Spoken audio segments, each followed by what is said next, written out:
tercer encuentro con expertos en este curso llamado Instituciones de la Memoria desde el presente inédito, que es ofrecido a estudiantes del pregrado y archivística de la Escuela de Bibliotecología de la Universidad de Antioquia. Hoy en este encuentro tenemos a dos invitados muy especiales, a Valeria Mejía y a Carlos Araujo, que ya más adelante los voy a presentar. En este curso hemos realizado un recorrido por las instituciones de la memoria como bibliotecas, archivos y museos, y su rol, que es la transmisión de la memoria cultural entre las diferentes generaciones y grupos sociales. Y sobre todo hemos hecho un recorrido por el papel que desempeñan durante el desarrollo de eventos críticos o acontecimientos que transforman sustancialmente un contexto e imponen una nueva realidad. En este curso hemos entendido los eventos críticos como situaciones que desestabilizan, que modifican los criterios con los cuales el mundo era conocido y percibido, una nueva realidad que demanda otras formas de ver y de estar en el mundo.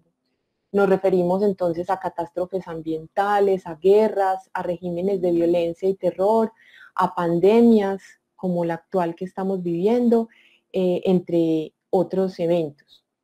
Nos interesa entonces mucho saber desde la experiencia de los profesionales de la archivística, la bibliotecología y la museología, qué desafíos han enfrentado, cuál ha sido el rol que han desempeñado en este momento que vivimos esta pandemia. Durante este curso hemos realizado varios encuentros con expertos para indagar por esas experiencias de las instituciones de la memoria en este momento de crisis, qué se ha hecho antes y qué podemos hacer hoy.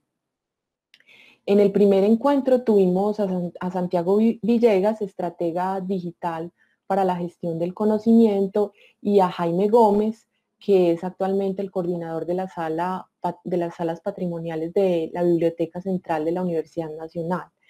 En el segundo encuentro con expertos tuvimos de invitadas a Nadia Ríos Villarini, una puertorriqueña, fundadora de un proyecto muy interesante de archivística llamado Diásporas del Caribe, Humanidades Digitales, y a Consuelo Marín, bibliotecóloga, que lideró la Biblioteca Noroccidental de Confenalco en Comuna 13 durante un periodo en el que la comunidad enfrentó un fuerte conflicto armado. Hoy entonces tenemos, como les dije ahorita, a Carlos Araujo y a Valeria Mejía. Carlos Araujo es profesor asociado de la Facultad de Ciencias de Información de la Universidad Federal de Minas Gerais, de la que fue director de 2014 a 2017. Es también doctor en Ciencias de la Información por la misma universidad, con postdoctorado por la Universidad de Porto de Portugal y la Universidad de Salamanca. Es además presidente de la Asociación para la Educación y la Investigación en Ciencias de la Información de Iberoamérica y el Caribe. Fue vicepresidente de la Asociación Nacional de Investigación en Ciencias de la Información, editor adjunto de la revista Perspectivas en Ciencias de la Información de 2007 a 2011 y de 2013 a 2015, entre otros importantes trabajos y cargos. Es importante decir que trabaja en las áreas de epistemología de las ciencias de la información, dimensiones sociales, culturales y políticas de la información, estudios de usuarios de información, prácticas informativas, información y posverdad. Valeria Mejía es maestra en artes plásticas de la Universidad Nacional de Colombia, es MBA en empresas e instituciones culturales de la Universidad de Salamanca y el grupo PRISA, fue becaria latinoamericana por méritos y excelencia, tiene una trayectoria muy amplia y muy interesante en el diseño, implementación y gobernanza de políticas públicas y en la dirección de proyectos culturales, sociales, educativos y de derechos humanos. También tiene una amplia experiencia en el desarrollo de estrategias de relacionamiento, comunicaciones e incidencia y en la coordinación de procesos de museografía, editoriales y audiovisuales. Se ha desempeñado también en el sector público como secretaria de la Juventud de la Alcaldía de Medellín. Si no me equivoco, fue la primera secretaria de la Juventud. Y también fue subsecretaria de lectura, perdón, bibliotecas y patrimonio de la Secretaría de Cultura Ciudadana. Y actualmente es la responsable de cultura de Confama, que es una de las más destacadas cajas de compensación familiar de nuestro país. Bienvenidos, muchas gracias Valeria y Carlos por aceptar esta invitación. Esperamos pues que sea una conversación muy rica y que podamos abordar pues este tema de las instituciones de la memoria en este momento. Entonces quisiera pasar a la primera pregunta para ambos, para Carlos y para Valeria. Y el que quiera pues nos dice pues cuál de los dos la quiere responder primero. ¿Les parece? Perfecto. Bueno, listo. Nuestro curso se llama Instituciones de la Memoria frente a un presente inédito. En él nos preguntamos qué hicimos en el pasado para enfrentar situaciones críticas como la guerra, la destrucción por desastres naturales, etcétera. Y qué debemos hacer hoy para enfrentar este presente marcado por una pandemia, pero en el cual la desinformación es abrumadora. La memoria oficial triunfalista puede acabar por silenciar otras memorias sobre la vulnerabilidad, el dolor y la pérdida. ¿Qué creen ustedes deben hacer las instituciones de la memoria y cómo preparar a los profesionales para confrontarse con realidades tan cambiantes como esta que vivimos en este momento? ¿Quién quisiera empezar? No sé si Vale o Carlos. Valeria, si quieres, por favor. Perfecto, Como yo queráis. empiezo. Ay, Leo, yo empiezo. Bueno, no, pues digamos que esa pregunta cabe todo ahí, porque es básicamente pues la historia del mundo que en cada momento se pregunta, pues digamos, cómo se narra, cómo genera y cómo marca las narrativas de un presente en el hoy, que eso es en mucha parte lo que hace la bibliotecología, ¿cierto? Está continuamente catalogando el mundo y arrojando elementos para que las personas puedan ubicarse en ese mundo y encontrar, digamos, un camino de sentido entre múltiples contenidos. Entonces, digamos, pues finalmente eso es lo que hace una ciencia de la información, ¿cierto? Y es ayudar a diseñar rutas, procesos, formas que le permitan a las personas, digamos, entender cómo fluye el conocimiento, cómo se conectan con ese conocimiento y cómo se organiza el conocimiento. Entonces, digamos, esa pregunta frente a cómo organizo la información, cómo la entrego para que las personas efectivamente se conecten con eso que sucede ahí, pues es una pregunta que ha atravesado con diferentes soluciones tecnológicas a toda la humanidad, o sea, desde la Biblioteca Alejandría, ¿cierto? En donde la pregunta era, ¿cómo nos reunimos y entregamos esta información para que se tomen unas decisiones, para comprender ciertas cosas sobre el mundo? Hasta pues tú te vas y puedes viajar por la Edad Media y encontrar unos ejemplos. Obviamente los dispositivos y las tecnologías cambian, ¿sí? Es decir, tú pasas de fijar una información en una piedra para que se transmita y otros puedan interpretarla y así entender mejor ese mundo, a un papiro, después pasas a un pues, papel, computador, imprenta, computador, celular, es decir, son múltiples esos dispositivos en el intermedio, pero digamos el tema de un profesional o de una persona que se enfrenta a ese ejercicio de organizar una información, de entregarla y disponerla para que las personas puedan viajar por el conocimiento, sigue siendo, digamos, en esencia un ejercicio, y por eso aquí viene la respuesta de qué deben tener, y yo creo que hay un asunto pedagógico básico, ¿cierto? Y es, cuando uno trabaja con bibliotecólogos, y acá seguramente hay muchos, a mí me ha tocado en varios momentos de la vida, no soy bibliotecóloga, ¿cierto? Vengo de un universo bastante diferente, digamos, y casi cuando uno se enfrenta muchas veces a un bibliotecólogo, hay quienes piensan que su labor es manejar, no sé, que si eso está en vivo y que si está no de qué, que si el mark no de qué, tran. Entonces arrancamos con eso cuando la esencia está en catalogar ese universo para que las personas lo puedan interpretar y en unos momentos como estos tomar mejores decisiones. Entonces, cuando uno entiende, digamos, el ejercicio político que hay en esa formación, y cuando hablo de político, por supuesto, no hablo ni mucho menos de campañas de partidos, ni de por quién voto o no voto, sino de la posición que dice entregar buena información a las personas, acercar el conocimiento a las personas, ayuda a que ellos tomen mejores decisiones y en consecuencia, digamos, se ayude a un tema social en el que pues creemos en unos estados modernos en la actualidad, en la defensa de la libertad, en la defensa, digamos, de unos derechos humanos y de unos derechos básicos, de salud, de muchos otros temas. Entonces, ahí, si tú me preguntas a mí, lo primero que uno tendría que formar en un profesional es que se conecte con el entorno, ¿sí? Que entienda a quiénes se está dirigiendo, quiénes son esos públicos a los que le está hablando, para que les ayude a recorrer un mejor camino y permita esa conexión entre dónde está la información y la persona. ¿Para qué? Para que tomen las decisiones más correctas y ya, digamos, ahí creo que hay como un ejercicio que es universal al margen de que estemos en tiempos de pandemia o no, pero es ayudar a acercar la información y a que las personas se conecten con el conocimiento para que tomen unas mejores decisiones o por lo menos unas decisiones informadas frente a su vida.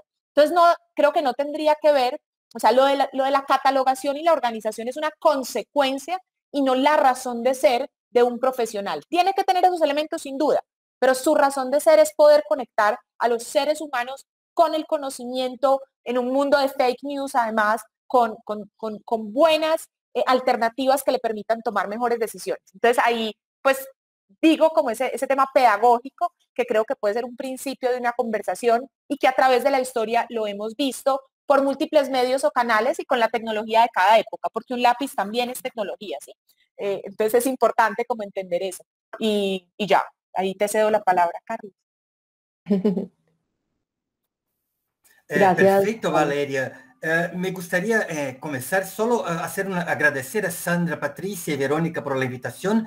Les pido disculpas que no hablo español, yo soy de Brasil, hablo portugués, yo voy a intentar hablar en español, pero me gustaría decir que la respuesta, el comentario de Valeria está muy bien. En este sentido, me gustaría hacer casi que un complemento a las ideas de que planteó Valeria, y sobre todo para decir que si hay una realidad que es muy importante hoy en nuestras sociedades, es el fenómeno, tenemos una pandemia, claro, que es muy importante, pero también tenemos una infodemia, una pandemia de información o de desinformación.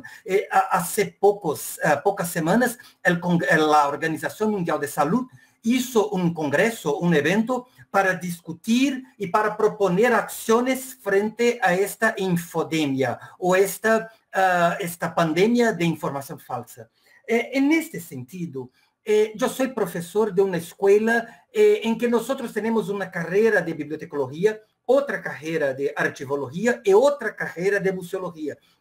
Y es muy interesante perceber que en cada una de estas carreras, de los profesionales, de todo, se colocan desafíos muy propios relacionados tanto al problema de la información falsa, de la amplia circulación de información falsa, de las fake news, pero más que esto, estamos delante de una situación que es a la constitución de una cultura de posverdad o una cultura de desprecio por la verdad en relación a las informaciones falsas.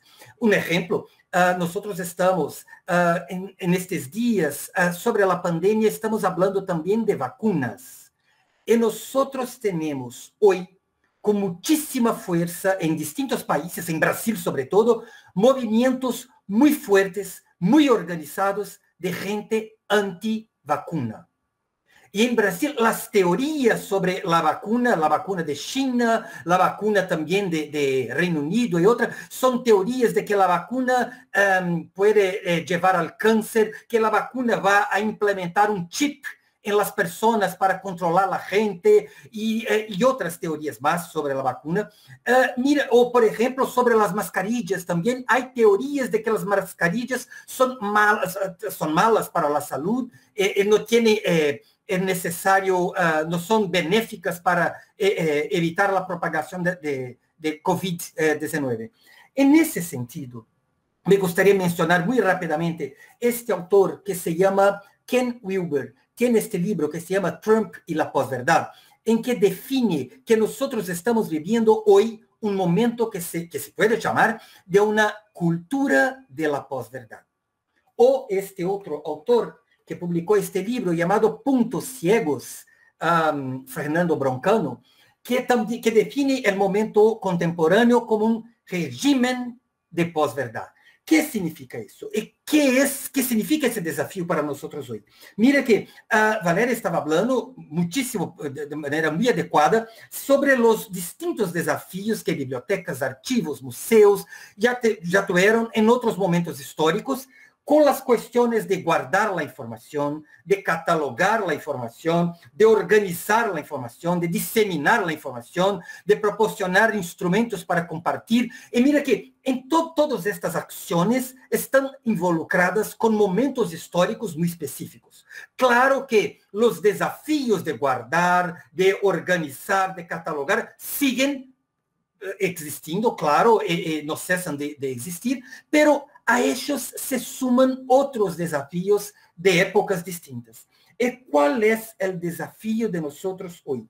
Es que hablábamos en los años 1960, 1970 de una sociedad de la información o de una sociedad del conocimiento, y la gran idea, el gran proyecto era la percepción de que si tuviéramos muchísimo acceso a la información, muchísimas fuentes de información, una amplia circulación de la información, todo estaría bien, porque los actores, los sujetos sociales tenían muchísima información, y como habló Valéria, para tomar las mejores decisiones. Decisiones políticas, decisiones de salud, decisiones profesionales, etc.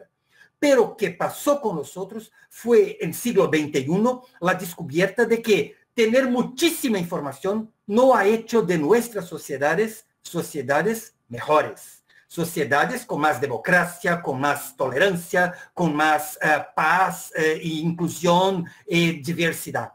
Por tanto, creo que sabemos hoy que solo el acceso amplio a la información no es su condición suficiente para tenermos sociedades mejores. En ese sentido, hay un conjunto de autores que están hablando, como los que ha mencionado hace poco, que están hablando que si hace pocas décadas decíamos que el objetivo de archivos, de bibliotecas, de museos, era como que promover una cultura de la información o una cultura patrimonial, una cultura en la gente de respecto a la producción cultural humana, a producción científica, literaria, artística, histórica, etc. Si este parecía ser un desafío en un momento, construir una cultura de valorización de los documentos o de valorización de la información para tenermos sujetos con acciones mejores en nuestras sociedades. ¿Qué pasó hoy? Es que tenemos muchísima información, pero también muchísima información falsa. Tenemos hoy, 2020, las condiciones con nuestros smartphones, las condiciones para checar, para verificar la veracidad o no de la información. Pero la gran cuestión es que tenemos las condiciones, pero no hacemos esto. No verificamos si una información es verdadera o falsa antes de compartirla. Y compartimos la información falsa. Y compartimos información sobre todo las informaciones que confirman nuestros sesgos cognitivos, nuestras visiones políticas, nuestras visiones religiosas y otras más. Este es el desafío de hoy, porque tenemos una cultura de desprecio por la verdad. Tenemos una cultura en que la verdad no importa para las personas. ¿Y cómo llegamos a este punto? ¿Cómo llegamos a este momento? ¿Y cómo podemos revertir esas acciones? Por tanto, me gustaría hablar de una idea de posverdad como una cultura en este sentido. En la misma manera, por ejemplo, que hablamos de una cultura del odio. ¿Qué significa una cultura del odio? Significa un conjunto de normas, de valores que naturalizan, que tornan común, natural, el comportamiento de odio, el comportamiento de matar al adversario, de entender el otro como un enemigo.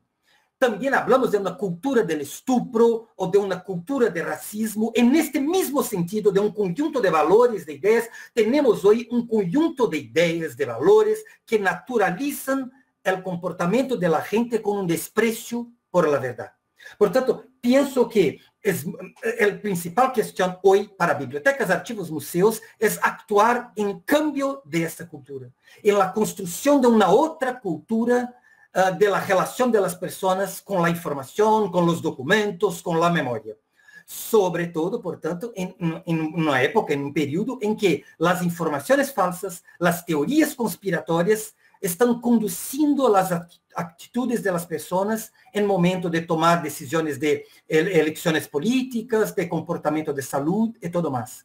Mira que, claro, se pasa distinto en los países, pero en Brasil, la cultura de la posverdad y la cultura de desprecio, por tanto, por la verdad y por las instituciones, también se está cercado de un desprecio por museos, que son lugares como lugares de pedofilia, y también desprecio por bibliotecas, que son lugares que no tienen utilidad, y desprecio por los archivos, que son lugares, que son sitios que solo tienen cosas viejas que no nos sirven más. Por tanto, una sociedad que tiene una cultura de valorización de la verdad, también es una sociedad de valorización de escuelas, de universidad, de ciencia, de archivos, bibliotecas y museos. Pero seguimos hablando sobre esto. Uh-huh.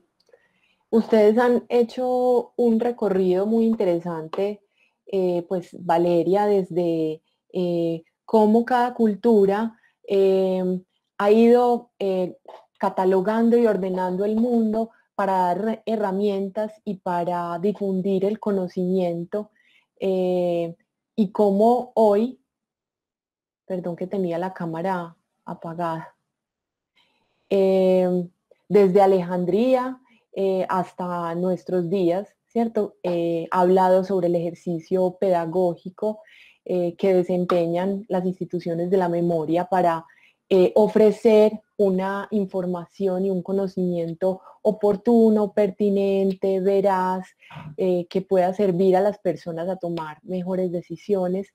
Y la respuesta de Carlos como complemento a esta posición de Valeria, pues nos ha hablado sobre todo del tema de cómo en este momento estamos dándole mucho más valor a la desinformación, y cómo la información además la estamos utilizando para hacer daño, ¿cierto? Para hacerle daño a otras personas, al sistema democrático además que tenemos. Desde sus experiencias, nos gustaría mucho conocer o saber desde las instituciones en las que trabajan, cómo han enfrentado el presente, este presente de desinformación.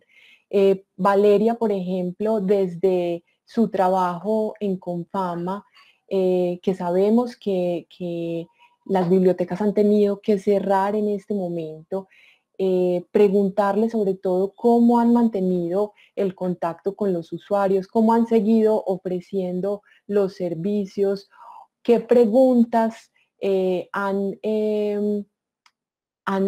intercambiado con los usuarios para pensar el presente, cómo han seguido o qué estrategias han desarrollado para seguir ofreciendo los servicios y además para pensar el momento que estamos viviendo hoy. Pero vea, hay como varias cosas. Digamos que una biblioteca, en este caso, digamos como las que tenemos en Confama o centros culturales, y obviamente un ejercicio patrimonial fuerte, pues porque Confama finalmente salvaguarda muchos de los edificios, o muchos, digamos, en Medellín por lo menos, de los edificios patrimoniales relevantes que tiene la ciudad, como el edificio del antiguo manicomio de Aranjuez, ¿cierto? Del antiguo manicomio de la ciudad. Hoy es una gran biblioteca que, cojo este ejemplo porque recién la habíamos renovado completamente, es decir, un edificio patrimonial, porque las ciudades también se leen, los edificios nos hablan y nos llevan. Para un buen lector, un edificio también habla, ¿cierto? Entonces ahí viene el tema de le educo a la gente para que lea qué. Para un biólogo los árboles hablan.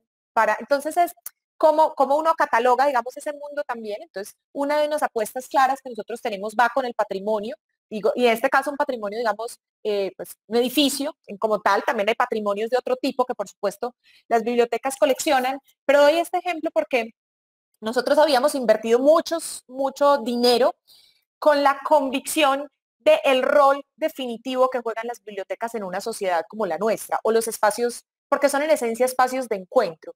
Y en una sociedad con tantas dificultades, son espacios de protección. Eso suena muy evidente, pero yo recuerdo cuando a mí me tocó manejar todo el sistema de bibliotecas de la ciudad, ¿cierto? Como cuando estaba de subsecretaria de Lecturas, Biblioteca y Patrimonio, y nos encontrábamos con unas situaciones muy simples, y es que terminábamos generando agenda según la hora en la que cascaban a los niños en las casas, ¿sí? Es decir, nosotros decíamos, tenemos que tener a los niños fuera de casa, tenemos que tener a las mujeres fuera de casa el domingo por la tarde cuando haya habido quincena, ¿sí?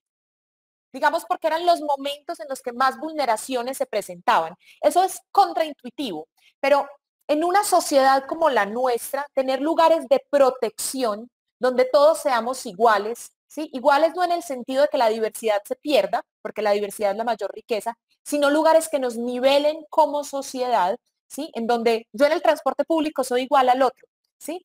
En la universidad en determinados momentos yo soy igual al otro.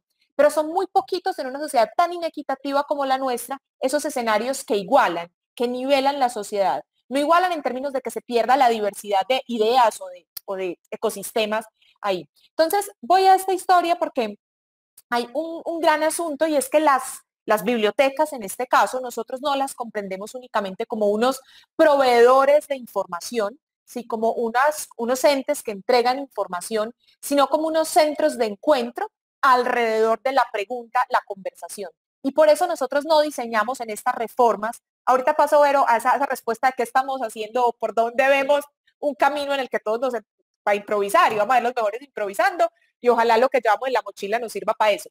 Pero digamos que cuando tú te paras dentro de esa perspectiva, tú tienes una biblioteca para que la gente se encuentre, para que la gente experimente, porque también estamos en un momento en el que la apropiación social del conocimiento no sucede simplemente por la mera entrega de la información, ¿sí? Sino que hay que hacer, quien hace aprende un poquito en una escala de apropiación social de conocimiento, quien hace, pongo una actividad, se hace, quien crea aprende un poquito más en una actividad, o sea, una cosa es escuchar, recibir la información, hace, aprende un poquito más, quien crea, que es aprendizaje por proyectos, un poquito más, quien enseña, cuando uno es profe sabe lo que aprende más cuando enseña, cuando emprende, no en términos de emprendimiento, pero digamos cuando emprende una actividad aprende un poquito más.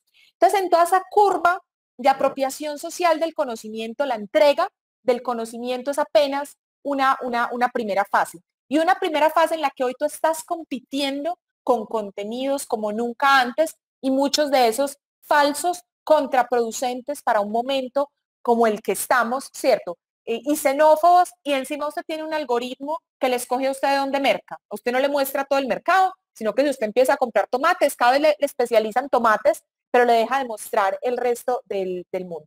Entonces, frente a esa situación, tú pierdes los lugares, los entornos protectores que en una sociedad como la nuestra juegan las bibliotecas y los centros culturales, un lugar donde todos somos iguales, donde no hay una violencia ahí. Eso simbólicamente es vital para una sociedad, son lugares de confianza, encuentro, y en nuestro caso, con toda la transformación de bibliotecas, de experimentación. Claro, está la lectura y la sala de silencio, pero nosotros tenemos lugares que son laboratorios de experimentación y creación, donde volvemos a ese inicio de la biblioteca en el mundo, ¿sí? En donde se encontraban las artes y la ciencia, no se habían despegado, digamos, en una Alejandría, ¿no? Es decir, estaba todo ahí junto y eran partes necesarias de un proceso. Nosotros volvemos a unos ejercicios donde el arte, las artes gráficas, donde hay insumos para que la gente haga cosas, la ciencia, la naturaleza, toman un lugar relevante. Entonces, uno dice, ¿cómo hago para pasar eso a una pantalla? Es imposible, ¿sí? Es decir, lo que uno tiene que pensarse, lo primero es la virtualidad, no solamente la pantalla, ¿sí? Hay otras formas remotas de comunicación, porque el correo es una forma de comunicación. Entonces, ¿cómo uno entabla y modifica esas relaciones? Y además en una sociedad que tiene unos índices de desconexión en términos de acceso a Internet también altos, porque aquí todo el mundo no está conectado. Entonces, ahí digamos, pero creo que las primeras preguntas o lo primero que hicimos fue hagamos cosas, ¿cierto? Entonces eso, empiece a bolear el WhatsApp, empiece el boleo de programación digital, Facebook, YouTube, monte un centro cultural en línea. Entonces uno arranca con todo eso y es al principio muy bueno.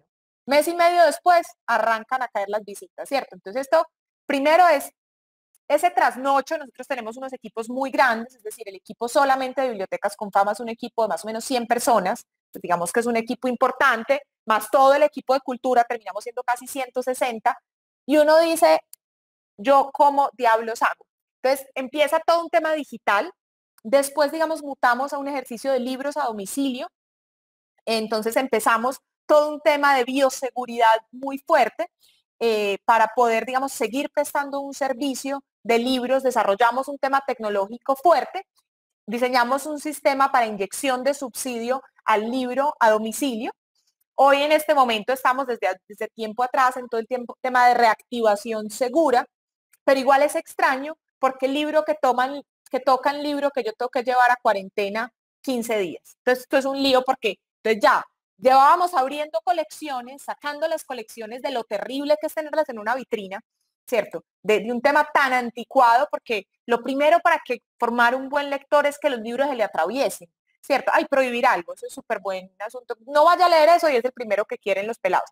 Pero digamos que se atraviesen en la vida de la gente es vital, ¿sí? Porque nadie extraña lo que no conoce. Y lo que tiene de difícil esta desconexión es que atravesársele a la gente es un poco complejo. Entonces, por supuesto, ahí pues hay unas estrategias también análogas, otras de usuarios, y con grupos proceso creo que logramos construir algo bello. Digamos, voy a hablar como de lo interesante, y es que tú antes tenías, digamos, clubes de lectura por biblioteca, ¿no? Pelados que iban 15, 20 personas, 10 personas, según la biblioteca, una vez a la semana. Grupos teníamos de todas las edades, grupos de costura, muy las señoras alrededor de la lectura y la costura en los barrios, grupos de clubes de lecturas de niños, cineclubs, pero eran de cada biblioteca, ¿sí?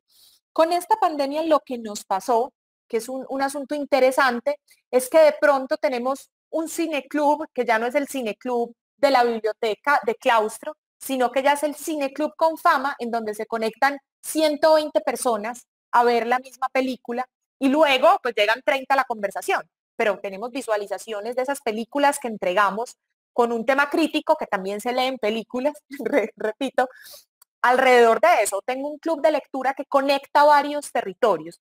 Entonces yo creo que en ese sentido es interesante porque quien creyera se abrieron esas otras oportunidades, pero también hay un drama, y es que una pandemia como esta, pues el golpe económico, digamos que genera más inequidad en esas sociedades. Eh, Evidentemente esas conexiones, lo que une esa clase media tiende a bajar. La clase media, digamos, que había empezado en Confama, se lo tenemos muy claro, digamos, porque pues vivimos de la formalidad, es decir, nosotros vivimos del empleo formal, de que nos lleguen, digamos, somos como una especie de impuesto que las empresas pagan, que se revierte en servicios sociales de muchos tipos, y pues evidentemente cuando la formalidad en el trabajo desaparece, los retos para llegar con la información y para llegar con proyectos pues son mayores. Entonces ahí, Vero, pues te hago un resumen. Salimos con una biblioteca digital renovada en mucho menos tiempo del que habíamos planeado, una biblioteca muy interesante, con catálogo para todos, con muchos componentes, digamos, gratuitos. Nos pudimos meter a unas comunidades empresariales muy fuertes en procesos de lectura intraempresariales. Digamos que fue interesante porque las comunidades más formales empresariales pues están más conectadas, pero yo creo, Vero, que hay unos temas que todavía no hemos logrado leer y que es un poco un paso siguiente que hay que dar, y es también cómo somos testigos y cómo narramos esos momentos desde las múltiples expresiones en las que las bibliotecas están. Entonces, listo, hay un gran ejercicio de llevar, y creo que también nos falta un ejercicio vital que estamos empezando a trabajar fuerte, y es el ejercicio de recibir, ¿sí? Estos deben ser espacios de generosidad, y la generosidad solo funciona en doble vía. Yo te entrego a ti, pero tú como usuario, cómo me entregas los temas de ciencia ciudadana, cómo me entregas pistas de tu territorio, cómo montamos esa cartografía, cómo hacemos la memoria de lo que tú eres, cómo de pronto sacamos ese pequeño libro de las construcciones comunitarias, no porque sea el gran libro, sino por lo que hay detrás en el tejido social que genera esa construcción. Entonces creo que ahí es donde nos tenemos que empezar a crecer en esa construcción de esas colecciones, de esas narrativas locales que yo creo que dan un universo muy interesante. Entonces por ahí creo que puede haber como una pista. Gracias, Vale, nos haces un recorrido súper interesante, pues, al que no todos tenemos acceso, porque todas las instituciones, yo que estoy desde el Museo Casa de la Memoria, nos volcamos a lo digital, a lo virtual, pero nos estamos dando cuenta de que eso no basta y que en ese camino estamos tratando de pensar en otras estrategias que no sean solamente conectarse en una pantalla, que ya hemos visto que no todo el mundo puede, como hablabas también de la apropiación del conocimiento, las pantallas no son el mejor lugar para la apropiación del conocimiento para muchas personas. Un libro en pantalla es supremamente distinto al libro físico, la experiencia es completamente diferente, pero muy interesante todo ese recorrido que haces de estar pensando y de estar generando ideas acerca de un momento que es tan difícil para todos, un momento inédito para nosotros. Si bien pandemias se han vivido muchas en la historia, pero a nosotros no nos había tocado una pandemia. Entonces, gracias, Vale. Yo quisiera preguntarle entonces a Carlos, ¿cuál ha sido? Sí, claro, di. Me gustaría, si posible, Verónica, de comentar algo de lo que habló Valeria antes de la próxima pregunta. ¿Todo bien? Estás sin micrófono. Ah, claro que sí. Pero todo bien. Es que creo que el relato de Valeria fue muy bonito e increíble, como las acciones. Solo me gustaría complementar, Valeria, para decir algo que pasó en Brasil, un poco lo mismo, pero hay una estudiante de doctorado de mi escuela que está haciendo una tesis sobre la llamada nueva bibliotecología, creada por un bibliotecólogo de Estados Unidos llamado David Lanks. Hay un grupo, David Lanks presentó conferencia en Brasil en 2016 y desde ese momento algunas bibliotecas empezaron a hacer acciones direccionadas por los principios de esta nueva bibliotecología. Y el principal principio, la principal idea es que la misión de las bibliotecas en el mundo contemporáneo no es la entrega de documentos, como habló Valeria, no es satisfacer necesidades de información, sino proporcionar condiciones para la creación del conocimiento. Lo que habló Valeria cuando habló de una espiral, no fue de una curva de apropiación social del conocimiento. Y esta alumna de doctorado percibió en 2020 cómo la situación de pandemia cambió la situación de lo que estaban haciendo estas bibliotecas que empezaron a hacer esto. Porque la principal idea de la nueva bibliotecología es que la biblioteca tiene que ser un espacio de conversación. Tanto que una de las teorías que fundamenta esta nueva bibliotecología es la teoría de la conversación. Esto de punto de encuentro y todo más. Y esto, claro, hubo un problema muy serio con la situación de pandemia. ¿Cómo promover la conversación de la gente en este escenario de que las personas no pueden salir de casa? Una de las acciones, entre las acciones de las bibliotecas muy fuertes en Brasil, fue también la creación de lo que llamamos en Brasil de lives, de encuentros por YouTube.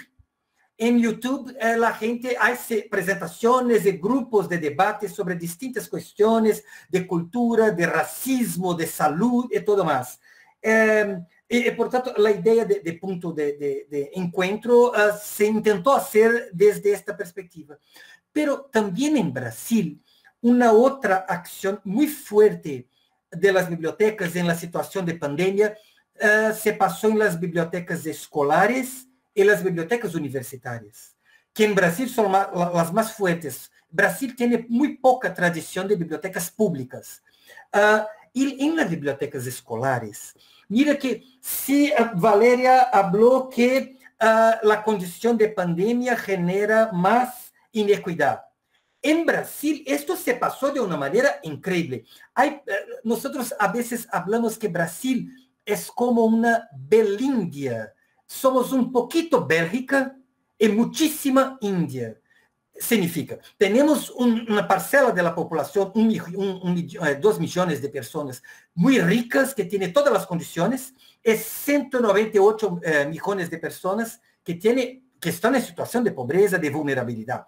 Mira que en la situación de pandemia, nosotros tenemos escuelas que tienen laboratorios, que tienen recursos digitales todos, y tenemos personas de casas donde no hay luz eléctrica. O si hay, no hay internet.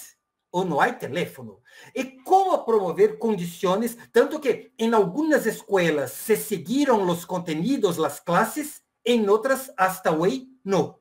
Porque tenemos, claro, las situaciones muy distintas. Y uno de los papeles de rol de las bibliotecas escolares fue un poco hacer esto que Valeria habló muy bien, que es cómo proporcionar condiciones en que las personas sean iguales en ese sentido de que habló Valeria, no de descartar, de sacar la diversidad, pero en el sentido de proporcionar condiciones mínimas de acceso a la información y de posibilidad de estudio. En ese sentido, las acciones de bibliotecas, sobre todo que pasaron en Brasil con la pandemia, fueron sobre todo de descubrir, de digitalizar documentos, pero de proporcionar condiciones de acceso remoto a documentos. Entonces, en ese sentido, lo que habló también Valeria de una biblioteca digital más rápida, ¿no? la creación de recursos digitales más rápidos. En los espacios universitarios, también una acción muy fuerte desde Brasil fue el entrenamiento de las personas para utilización de base de datos, para consulta de repositorios, de periódicos de acceso abierto y de periódicos científicos en general. Por tanto, mira que si hablamos de bibliotecas, archivos, museos, son instituciones de interés público, en contrario de Google, en contrario de YouTube, de Twitter, que son empresas privadas. Archivos, bibliotecas y museos tienen sí un compromiso también con la democratización de las oportunidades de las personas en relación a la información. El relato de Valeria fue muy rico en ese sentido y solo me gustaría complementar con estos aportes desde Brasil. Carlos, gracias. Y precisamente hacia allá iba la otra pregunta. Te quería preguntar sobre casos específicos en Latinoamérica durante este momento. ¿Qué están haciendo las instituciones de la memoria en Latinoamérica? Si sabes algún caso específico para manejar pues tanto este tema de la desinformación durante la pandemia que nos afecta tanto, como y cómo seguir, continuar estableciendo vínculos con las personas, conectando comunidades, si sabes de algún caso específico para allá, aunque ya digamos que respondiste parte de la pregunta, ¿cierto? Porque hablaste del caso de Brasil. Si conoces en Latinoamérica algún caso que quisieras nombrar acerca de cómo han afrontado este presente. Sí, hay algunas iniciativas muy interesantes que están haciendo. Hay una de ellas que es la cooperación entre instituciones de información, bibliotecas y archivos, y también servicios de fact-checking o de verificación de la veracidad de la información, que son conducidas muchas veces por periodistas o por organizaciones no gubernamentales, pero que también se hacen parcerías, por tanto, se hacen acciones de cooperación con la participación de bibliotecarios y de archiveros. En los últimos días está habiendo un congreso de archivística en Bolivia, de la Universidad Mayor de San Andrés. Yo acompañé algunas de las presentaciones y las discusiones de archivos, de memoria, de patrimonio, de usuarios, de gestión y todo más.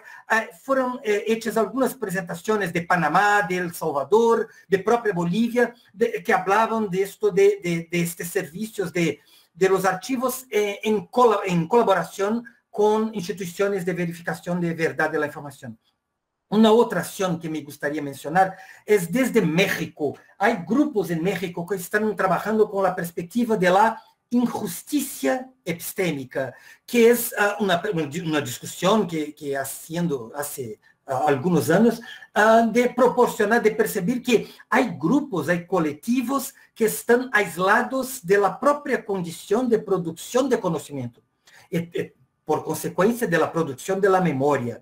En ese sentido, las bibliotecas y los archivos tienen un rol muy importante de construir la oportunidad de que las distintas experiencias y puntos de vista de grupos indígenas, de grupos étnicos, de grupos de minorías, puedan también no solo producir sus documentos, pero también proporcionar visibilidad, proporcionar circulación de esto. Porque nosotros sabemos, más una vez, hoy la gente tiene conocimiento del mundo a partir desde Google.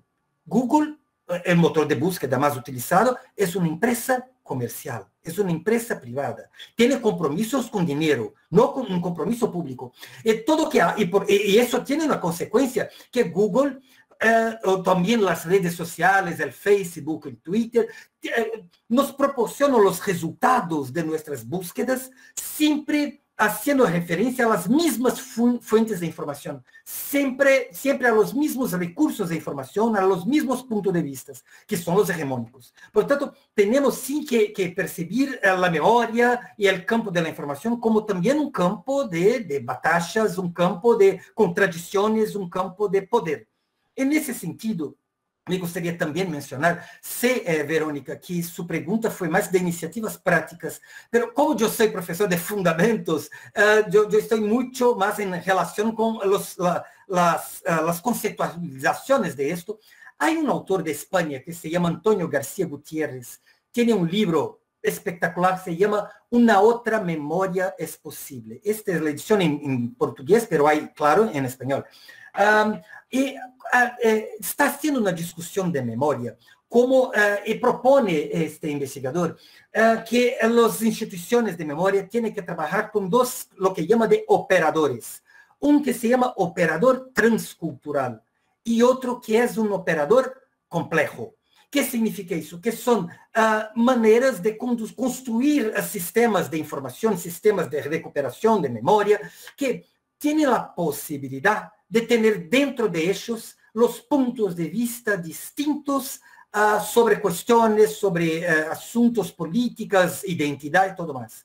En ese sentido, me gustaría destacar, en Brasil, hay un grupo muy fuerte hoy que se llaman de bibliotecarios progresistas, que están haciendo muchísimas acciones de promover la cultura negra, de promover la cultura de las mujeres, de promover la cultura de los homosexuales. Esto es un movimiento muy fuerte hoy en las bibliotecas, en los museos de Brasil, promover espacios de legitimación de esto. Y también por esto, hoy bibliotecas y museos y archivos están siendo también tan atacados por algunos grupos radicales en redes sociales y también físicamente.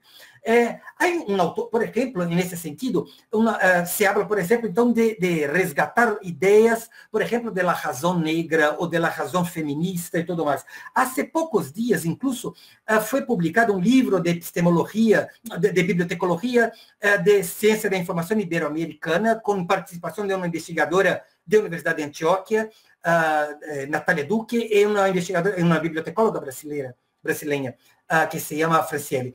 Y, portanto, mire que essas iniciativas, portanto, las bibliotecas están aprovechando este momento de pandemia también para tematizar las cuestiones, portanto, de violencia doméstica, por ejemplo. Un poco eso de que habló Valéria, de ser en las bibliotecas y museos espacios de no violencia.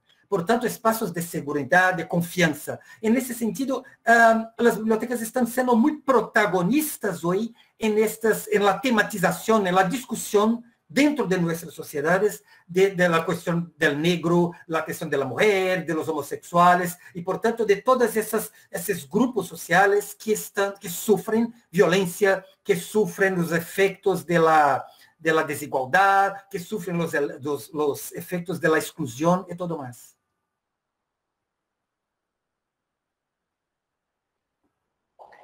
Gracias, Carlos. No, de todas maneras, nos presentas un panorama muy interesante también desde la academia, pero la academia puesta en práctica, ¿cierto? Porque estas referencias que nos das nos sirven mucho y seguramente a los estudiantes deben estar tomando aquí nota de todos estos autores y de estos grupos que nos estás ofreciendo hoy, pues estas referencias. No sé si, Valeria, quieres hacer alguna réplica o comentario sobre la intervención de Carlos. Pero más que réplica, pues, porque digamos estoy como muy de acuerdo como en esa comprensión, es como una reflexión frente a un momento que vivimos, ¿cierto? En el que digamos que por mucho tiempo la humanidad ha llevado diciendo, pues así sea en el discurso, pues debemos encontrarnos, debemos interactuar, ¿cierto? Y todos sabemos que en una sociedad pues uno crea estos espacios de encuentro o procura generar unos ejercicios que inviten a que los diferentes se encuentren o que inviten a que la diversidad, digamos, pues converja en un momento y converse, y que de algún modo pues se genere, pues o lo que uno trata de hacer desde distintos lugares cuando trabajan unos ejercicios de apropiación social del conocimiento o de la cultura al servicio de una transformación, digamos, de una sociedad, o uno trabaja por un cambio cultural de unos factores, digamos, que evitan que las mujeres tengan más derechos, que entendamos que todos, que el medio ambiente no es aparte de las personas, sino que es más bien un ecosistema, es decir, muchas cosas en las que uno cree, y todo eso tiene una base para generar una transformación social, que es la base de la confianza, ¿sí? Es decir, existe un otro, yo me dejo ir frente a ese otro, parto de que Verónica no es mala. Nosotros como sociedad en Colombia, frente a los temas de confianza, y por ejemplo eso nos muestra muy claramente la encuesta mundial de valores, ya te voy a decir por qué voy a hablar de esto, para ver qué iniciativas interesantes creo que hay, que la encuesta mundial de valores es un tema que nos permite, digamos, comparar cuáles son esos valores y qué preponderancia tienen múltiples valores en las diversas sociedades en el mundo. Yo creo que ese es uno de los temas que a la gente que le gusten los datos debe aproximarse a un tema como la encuesta mundial de valores, donde uno encuentra, por ejemplo, que en un país como Colombia tendemos a confiar mucho solamente en el núcleo familiar, aunque de una manera extraña el núcleo familiar es donde las primeras vulneraciones se dan. Vulneraciones físicas, de violencia sexual, de violencia de género, de reclutamiento inclusive forzado para la guerra en las ciudades se da dentro del núcleo familiar. Entonces, ¿qué pasa? Dentro de esos tipos de ejercicios de sociedades de valores, donde una se sitúa entre los valores más liberales, más promodernos, digamos, más respetuosos de los derechos humanos, distan de otras. Y el tema de cuando yo solamente confío en un núcleo cerrado, es súper peligroso para el crecimiento de una sociedad, inclusive el crecimiento económico, porque no me fío de otros para entrar a un ejercicio, siempre pienso que el otro va a actuar mal, siempre, digamos, como todas esos temas de desconfianza, no, ¿por qué se pasó el semáforo en rojo? No es que todo el mundo lo pasa, a mí me tocó, ¿sí? Digamos que siempre pienso que el otro se va a pasar el semáforo en rojo, siempre pienso que el otro puede, y eso en términos de la evolución social hacia unas igualdades de derechos es súper grave en una sociedad. ¿Qué pasa con una pandemia? Es que de un lado te borra el rostro y de otro lado te dicen una base de la confianza clave tiene que ver con ponerle nombre, ¿sí? Con poder situarlo, con decir, es que no son esos los malos y esos son los buenos, sino encontrar unos matices y esos puntos de encuentro y ver que de pronto no somos tan distintos, ¿no? Entonces, una pandemia como estas que hizo, nos dijo, no vaya a confiar, el otro lo puede infectar, hablar con otro es peligroso. Entonces eso en términos de un retroceso social es impresionante lo que eso trae, porque es no confiar, ¿cierto? Es el principio para estar vivo, que es tenaz, ¿no? Entonces eso, lo que eso trae es unas consecuencias que a mí me parecen dolorosas. ¿A qué voy con esto? A que creo que en esta pandemia, si algo se ha visto como claramente de iniciativas interesantes, para mí han sido temas periodísticos, ¿sí? Y periodísticos que van desde el New York Times, es decir, como un periodismo pues de grandes referentes, Washington Post, haciendo, digamos, logrando narrar esa sociedad, logrando humanizar un tema de muertos que ya se nos vuelven un pano, digamos, ya se nos vuelven costumbres, se nos vuelven paisaje. Entonces yo creo que ha emergido nuevamente un periodismo investigativo duro que lastimosamente pues pega más el fake news y ahora vemos lo que pasó con Semana, ¿cierto? Es decir, es una revista tan vital para Colombia que denunció unos temas tan tenaces, aunque siempre ha sido sin duda una revista del establecimiento, y hoy pues con tremenda catástrofe en San Andrés y sacan a un tipo que, pues al hijo de Uribe se quiere ser presidente. O sea, ¿dónde estás priorizando y qué investigación estás haciendo? Pero más allá, digamos, de esos medios, yo creo que ha habido iniciativas muy fuertes y muy simples. Es decir, a mí me parece el proyecto, por ejemplo, que hicieron estos muchachos acá en Medellín, de paisajes sonoros de Medellín en pandemia, porque es que una ciudad también se escucha, ¿sí? Y es otra esa ciudad, y ese catálogo de esa ciudad a mí me parece bellísimo. Entonces, cosas de un periodismo que es paisaje sonoro, que ojo que eso también son colecciones, los territorios también se leen desde los oídos, digamos, porque yo sí creo en un ejercicio de lectura, digamos, más multiformato, siendo vital la alfabetización, ¿no? Por ejemplo, el ejercicio local, que a mí me parece que hizo Universo Centro con las crónicas de las pandemias, de pintarnos las tragedias sin caer en un tema, pues, digamos, amarillista, que eso también esto se presta para ese límite.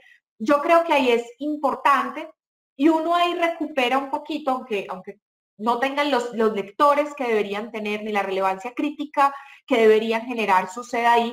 Yo creo que el periodismo nos ha dado unos ejemplos muy interesantes durante esta pandemia y estos momentos pues tan extraños. Y creo que de una u otra forma, temas de salud pública que habían estado al margen de la discusión ciudadana, aunque nosotros todo el tiempo respiramos, ¿qué respiramos? O sea, la salud pública no tiene que ver tiene que ver más con una faceta de prevención y promoción que con hospitalización, ¿sí? O sea, no es tener más hospitales, sino cómo hago que la gente llegue menos a los hospitales. Entonces, lo que tú comes es definitivo, lo que tú respiras, lo que todo, pero son temas que nos tenían a nosotros también muy desconectados.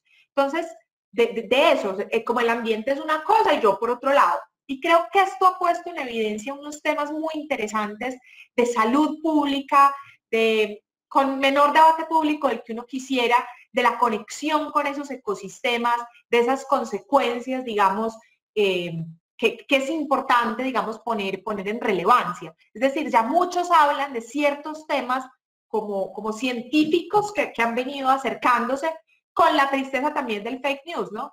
Que es la peste, o con Trump dando un ejemplo sin tapabocas, que es que por ahí uno lee eso y eso dice más que así usted diga abajo, ponga el letrero, use tapabocas, si usted está sin tapabocas habla. Entonces creo que en el periodismo hay unas prácticas muy interesantes que nos han permitido entender esa sociedad y que han permitido mantener unas conexiones en medio de unos momentos en los que el otro representa el peligro y en los que confiar se hace más difícil. Y por eso eché como toda esa carreta grande de ese ejercicio y de que puede hacer un poco esa búsqueda crítica, ese entender los personajes, ese buscar matices y no solo quedarse en el titular. Que creo que el periodismo lo ha hecho con ejemplos muy bellos, muy bien. Qué bueno, Vale, que haces referencia a esas iniciativas desde el periodismo. En este curso hemos revisado, por ejemplo, parte de ese material que nombras, el archivo fotográfico o el proyecto de la Biblioteca Pública Piloto con Juan Fernando Espina, también retratando la ciudad en los márgenes en este momento tan difícil. Y desde varios recursos hemos, digamos, revisado, por ejemplo, las crónicas del país, el proyecto que sacó el diario El País de España para darle un rostro y humanizar nuevamente a los adultos mayores que murieron en España durante la pandemia. En fin, nombras una cosa muy importante y es hacer memoria, cómo hacemos memoria de este momento a través de la crónica, de contar nuevamente las historias. Entonces, muy bueno pues que traes como esas iniciativas también que tenemos tan cerquita. Mm, Carlos, ¿quieres hacer algún comentario también a lo que dice Valeria? Pues ya estamos llegando como al momento de las preguntas de los estudiantes. Si quieres, les pedimos pues a los estudiantes, a quienes quieran hacer una pregunta, la empiecen a escribir en el chat para que podamos compartirla con nuestros invitados. Si prefieren leerla, activan el micrófono y la cámara si quieren para hacerla ustedes mismos. Anímense a participar. Carlos, no sé, frente a lo que dice Valeria, ¿qué piensas? ¿Qué quisieras decir algo? Verónica, no comprendo. Antes de pasarnos para las preguntas, ¿es esto? Sí, me gustaría solo decir más una cosa, portanto, sobre las acciones de las bibliotecas en este momento de pandemia, o antes que sea, pero sobre todo frente al fenómeno de la desinformación o de la infodemia, o la posverdad. Hay una acción en Brasil también muy fuerte, hay una red de bibliotecólogos trabajando en esto, que lo que en español se llama AUFIN, alfabetización informacional. Desde Brasil nosotros llamamos de competencia e información. Y en Brasil se desarrolló una teoría, una perspectiva, una intervención en los últimos años que se llama competencia crítica en información. O sea, algo como una alfabetización crítica en información. ¿Qué tiene que ver eso? Que no son solo los padrones de identificación de fuente, de autor y todo más, que ya hacen parte de los principios de alfabetización informacional hace algunas décadas, pero también incorporar a esto las cuestiones, por tanto, de naturaleza crítica, que significa percibir los usos de la información para dinámicas de poder, de exclusión y todo más. Voy a dar un ejemplo. Valeria habló hace poco del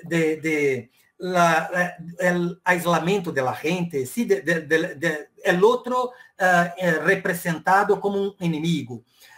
Una de las percepciones, una de las cuestiones contemporáneas muy fuertes es lo que algunos investigadores han llamado de efecto burbuja. ¿Qué significa?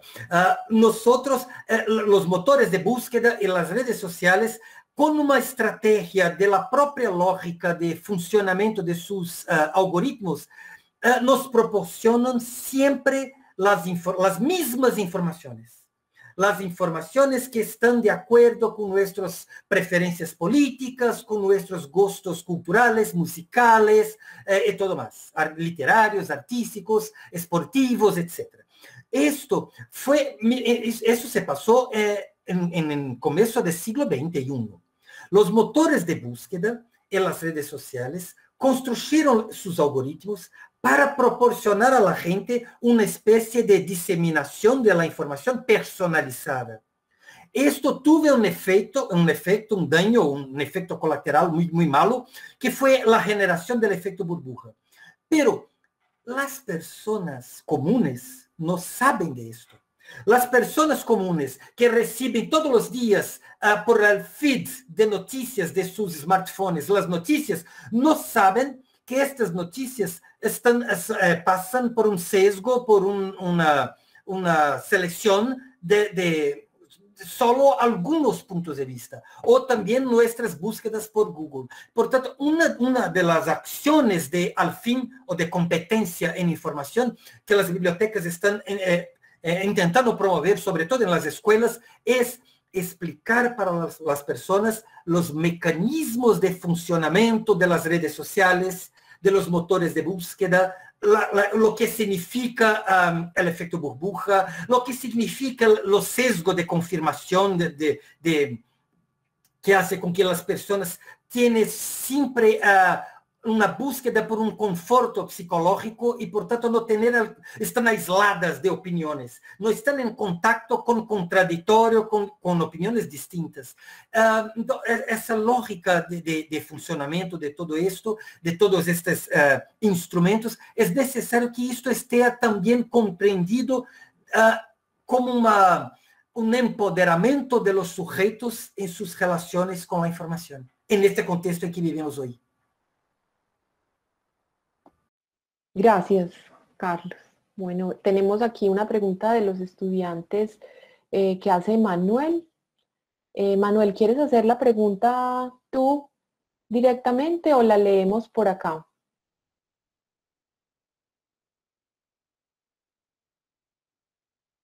Bueno, dice que la leamos. Dice Manuel, esa perspectiva o conceptualización de la posverdad es una conceptualización hegemónica o contrahegemónica.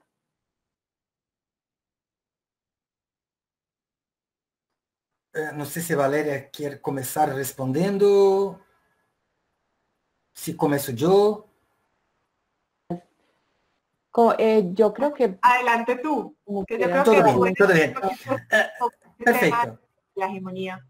Perfecto. Creo que la conceptualización es muy curiosa porque el término posverdad comenzó a ser utilizado en 1990, fue utilizado por la primera vez en 1992 por un periodista de Estados Unidos para referirse a la guerra en Golfo de Estados Unidos contra Irak. Pero esa palabra fue utilizada una vez o otra, pero solo en 2016 fue utilizada de una manera general por investigadores, periodistas y todo más, para referirse sobre todo a lo que pasó en la elección de Estados Unidos con Trump y la elección de Brexit en Reino Unido. La elección de Brexit es muy importante porque nosotros sabemos que fue una elección para decidir si Reino Unido salía de la Unión Europea o permanecía. Y sabemos nosotros hoy, o luego después, que el principal argumento sobre la salida del Reino Unido era un argumento de prejuicio, de xenofobia. Personas del Reino Unido que no querían los africanos, los asiáticos, los latinos y todo más.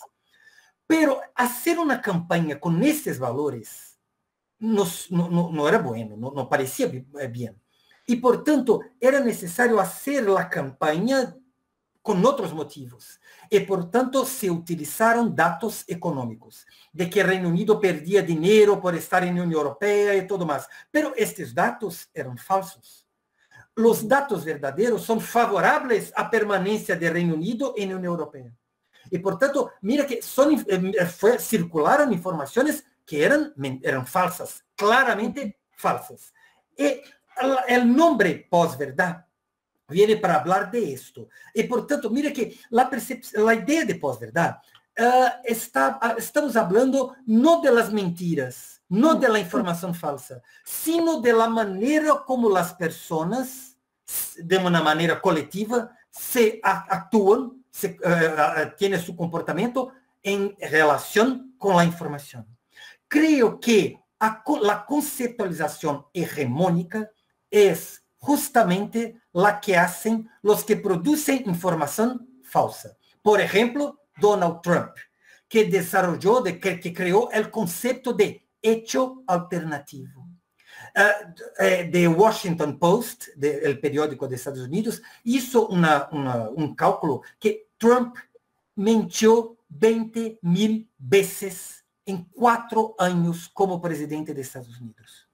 Hay una mentira, por ejemplo, muy famosa de Trump, que luego después de vencer las elecciones de 2016, en su pose como presidente en 2017, habló que fue en la pose con más gente.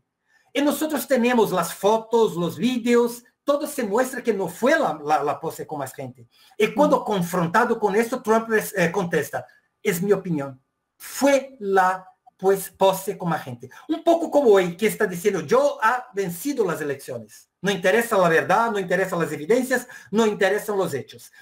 Por tanto, sí, hay algunas estrategias de sujetos, de grupos políticos, militares, económicos, por trás de esta idea, por ejemplo, de hechos alternativos. O una otra idea que está muy investigada hoy también, que es lo que se llama de falsa equivalencia. Entonces, ¿qué significa eso? Nosotros tenemos, por ejemplo, un científico, un epidemiologista que estudia de epidemias hace 30 años y presenta su evaluación, su valoración científica. Y un político cualquiera o un youtuber de 18 años que tiene mucha popularidad presenta su opinión. Y hay una idea en los medios de comunicación, en las redes sociales, que las dos opiniones son equivalentes. Son dos opiniones distintas sobre un mismo hecho, pero no son. Una es una valoración científica basada en 30 años de investigaciones científicas. La otra es una opinión, por acaso, de un joven de 18 años o un político que no conoce nada de salud. Por tanto, mira que hay algunas estrategias y que vienen sobre todo de algunos grupos que hicieron una especie de un secuestro de la idea postmoderna de relativización de la verdad.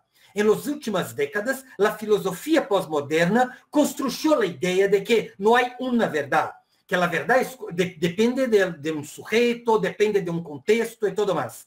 Y algunos grupos con intereses políticos secuestraron esa idea para decir que no hay verdad ninguna.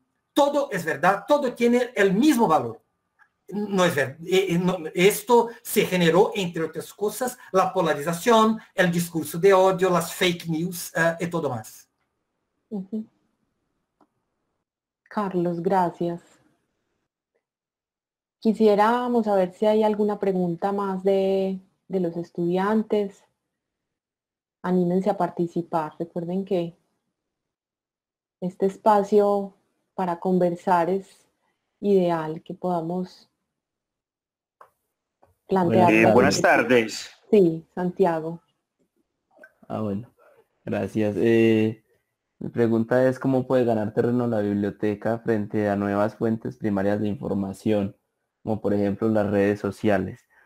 Teniendo en cuenta pues que ha habido un cambio tecnológico sin un cambio cultural. ¿Cómo podría ganar terreno frente a esas nuevas fuentes primarias? ¿Quién quiere responder? Vale. No puedo a la supiéramos, nos ganamos el Nobel. A ver, no, mira, yo creo que hay un asunto ahí que tiene que ver con, pues, digamos, yo creo mucho en las instituciones. Digamos, te voy a dar una mirada primero mía y después trato de dar ese tema. Digamos, yo creo que las instituciones son muy importantes, así sea para uno estar en contra de las instituciones, ¿sí? Es decir, yo creo que el Estado es necesario porque representa una figura con unas obligaciones a la que uno le puede decir, no haga esto, pero es algo concreto, digamos, y que es producto de una sociedad, pues, digamos, moderna, que es relativamente reciente. O sea, eso de que todos tenemos igual de derechos, de que los derechos, de que la gente no hay que matarla, que pronto eso hay que censurarlo, es un tema relativamente nuevo, ¿sí? O sea, eso nace un poco como con un tema de la Revolución Francesa, libertad, fraternidad, ¿cierto? Entonces, digamos que ahí vienen unos conceptos que crean como toda esta sociedad moderna en la que decimos, venga, es que de pronto, pues, matar al otro no está tan bien, ¿cierto? Venga, administrar justicia es algo que un Estado debe garantizar. Venga, es que todos debemos tener unos mínimos para vivir, ¿cierto? Venga, es que de pronto el agua potable es importante. ¿A qué voy con toda esta historia? A que venimos de un paradigma de sociedad que es muy nuevo, ¿sí? Y de pronto aparece todo un tema que dice, no, es que los mercados se van a regular. Es decir, uno donde decía, hay unas instituciones, llámese Estado para el caso, que deben regular esos temas, garantizar también un derecho a la información, garantizar el derecho al acceso a esa información, al agua, a la salud y a la justicia, como unos, digamos, derechos primarios, ¿cierto? Entonces, tú vienes de un tema que se ha, digamos, erigido y que más o menos yo creo que tiene unos resultados más modernos, pues más interesantes como sociedad. Es decir, hoy ustedes aquí tienen 3 profes, pues 2 profes y una invitada mujeres, eso era impensable antes, ¿sí? Porque acuérdense que las mujeres vinieron a votar en Colombia a principios de los años 50, pues, en los años 50, ¿cierto? Entonces, si tú vas a ver como sociedad, somos una sociedad muy verde, las sociedades modernas, digamos que, y aquí en estos países subdesarrollados empezó la decadencia de la modernidad sin siquiera haber llegado al culmen de la modernidad, ¿cierto? ¿A qué voy con toda esta historia? A que tú tienes eso, que más o menos, digamos, tiene una estructura donde tú sabes a quién puedes culpar, a quién podría recurrir, qué entes están para qué, y te aparece todo un tema donde es que los mercados se regulan solos, ¿cierto? Y la información se mete dentro de esa lógica del mercado. Entonces ahí te aparece todo un tema de esas redes sociales y de esos algoritmos, digamos, que están ahí. No es que yo diga que todo es terrible, yo tengo Instagram, yo tengo Twitter para seguir 3 cosas que suceden y eso, digamos, de entrada es bien interesante. Pero tú frente a qué estás, en un tema donde tú estás poniendo a competir el acueducto, es decir, un derecho básico de agua potable con la promoción de los blue jeans, ¿sí? Y puede ser que el deseo, porque yo lo viví, el deseo de una comunidad podría preferir blue jeans que agua potable, pero es que el Estado eso no lo pregunta, ¿sí? El Estado dice, yo tengo que llevar agua potable, un Estado bien administrado, digamos, ¿no? En un mundo ideal. Pero mira ese paradigma, es decir, se entiende que para una sociedad es más importante que tenga acceso a la información. No estoy diciendo que el Estado funcione perfecto, ni mucho menos. Estoy diciendo la razón de ser del Estado, ¿sí? Es llevarle agua potable a la persona. Y usted nunca en el Estado debe pensar si pone a competir agua potable con blue jeans. Así sea el máximo deseo de la señora, debe mejor blue jeans nuevos en lugar de acueducto, ¿no? Luego, ¿qué pasa en la lógica del mercado, que es en la que se mueven cuando la información entra dentro de la lógica del mercado? Es que ahí a ti te dicen, ¿usted qué prefiere? ¿Unos blue jeans o el acueducto? Y si usted dice que son los blue jeans y todo el mundo dice que son los blue jeans, le dicen, esa es la verdad. Es que para el mundo lo que necesita son blue jeans y no acueducto, ¿sí?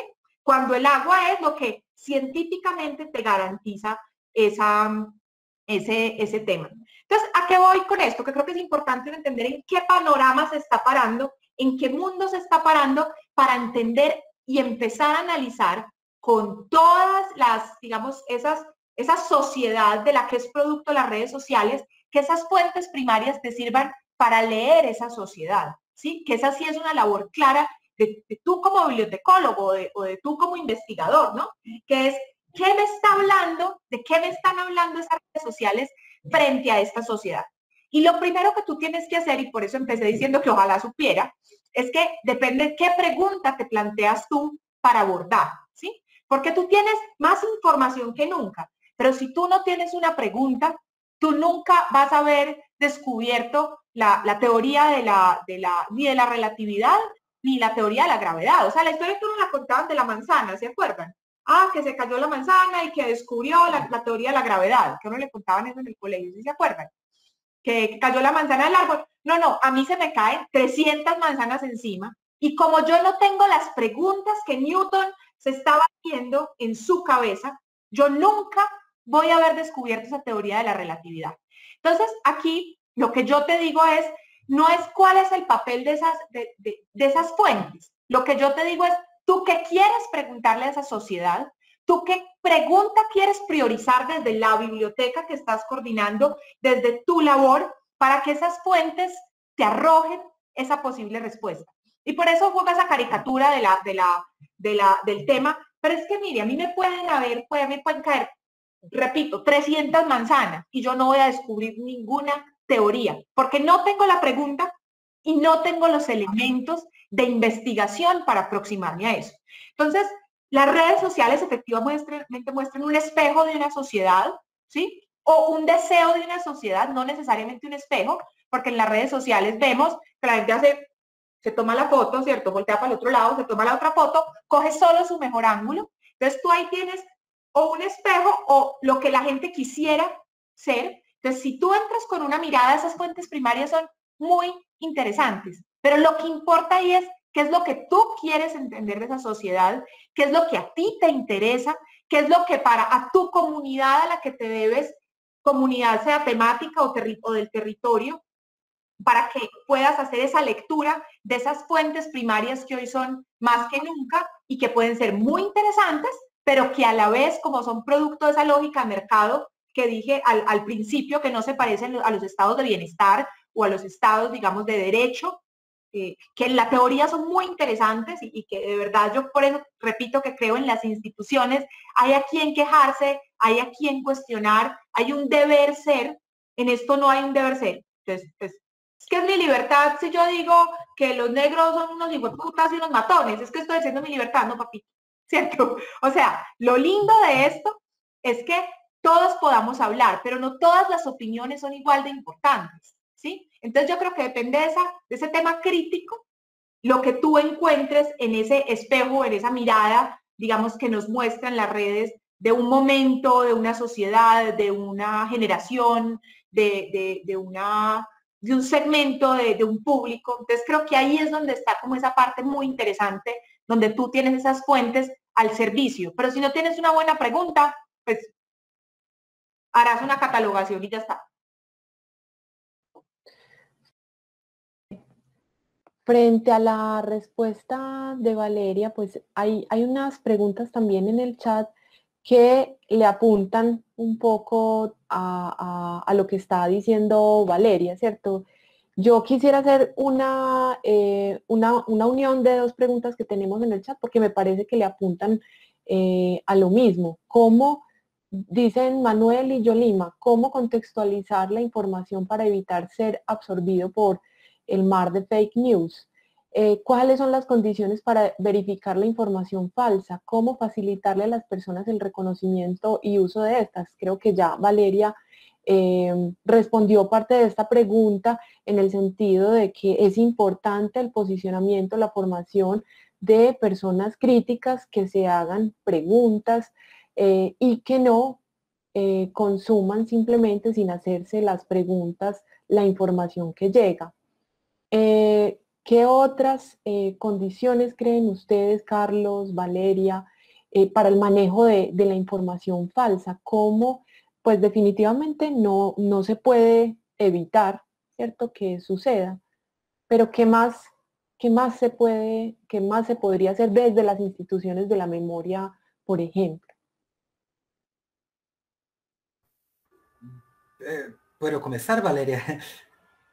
Sí, bom, me gusta, perfecto, creo que las cuestiones tienen relación, pero antes me gustaría decir, Valeria, la manera como tú has presentado fue perfecta, la manera como presentó el significado de la propia sociedad del desconocimiento, esto de las manzanas, exactamente, había la idea de que bastarían las manzanas o la información, o el acceso a la información, para que teríamos una sociedad del conocimiento. No pasó esto. Me gustaría decir, estamos hablando, portanto, creo que hay una acción muy importante sobre estas preguntas que tiene que ver con el siguiente. Valeria empezó hablando de esto, que Twitter, Facebook, Instagram siguen una lógica del mercado. Habló Valeria. ¿Qué significa esto? Creo que hay tres desafíos que están involucrados con esto, que es, primero, ¿quién tiene la responsabilidad de guardar estas informaciones para la posteridad, para el futuro? Porque mira, bibliotecas, archivos y museos son instituciones públicas que tienen un compromiso social con la guarda, la custodia de los documentos, del conocimiento de una sociedad para el futuro. Pero una empresa comercial no tiene el mismo compromiso. Yo voy a darles un ejemplo. En Brasil había una red social llamada Orkut. no sé si existió la misma en Colombia. Orkut fue antes de Facebook, fue muy utilizada en Estados Unidos, en India y en Brasil. En esta red, un poco como hoy en Facebook, mira, había toda la discusión, la conversación social, la gente que hablaba de cosas, postaba fotos y todo más. Esta empresa en un día decidió cerrar sus actividades. Y con esto se perdió todo lo que la gente tenía, todo lo que la sociedad tenía de contenido, de discusiones, de fotos, de eventos y todo más. Vamos a pensar por Facebook. Si Facebook toma la decisión de cerrar sus actividades mañana, ¿qué pasará con todo el contenido de Facebook? Todo lo que nosotros discutimos de eventos culturales que pasaron en Facebook, de ponencias, de eventos científicos, de política y todo más, todo este contenido se pierde. Sabemos nosotros que la Library of Congress, la Biblioteca del Congreso de Estados Unidos, está guardando algunos contenidos de Twitter. Pero comenzó guardando muchísimos contenidos, después pocos, hoy hace una selección, pero es muy poco. Y hay una discusión en Brasil muy fuerte, y en otros países también, que es esta. ¿Quién tiene la responsabilidad pública por la preservación de la memoria de todo lo que pasó en las redes sociales? Dos, y hago la relación con la pregunta ahora mismo. ¿Quién decide lo que es verdad y mentira en las redes sociales? ¿Quién tiene la autoridad para esto? Sabemos que hace poco Twitter ha censurado contenidos de Donald Trump porque eran informaciones falsas sobre la salud, sobre COVID. Hace poco el presidente de Brasil también fue rechazado en Facebook. El presidente y sus 3 hijos, porque publicaron contenidos falsos sobre el virus, sobre la COVID. Pero, ¿cómo hacemos esto con otros contenidos? ¿Quién tiene el poder? Hoy el poder está en Facebook, el poder está en Twitter o en Instagram. Pero, ¿qué vamos nosotros como sociedad a dar todo el poder de decisión sobre mentira y verdad para pocas empresas comerciales? Hay como una especie de ministerio de la verdad, es esto.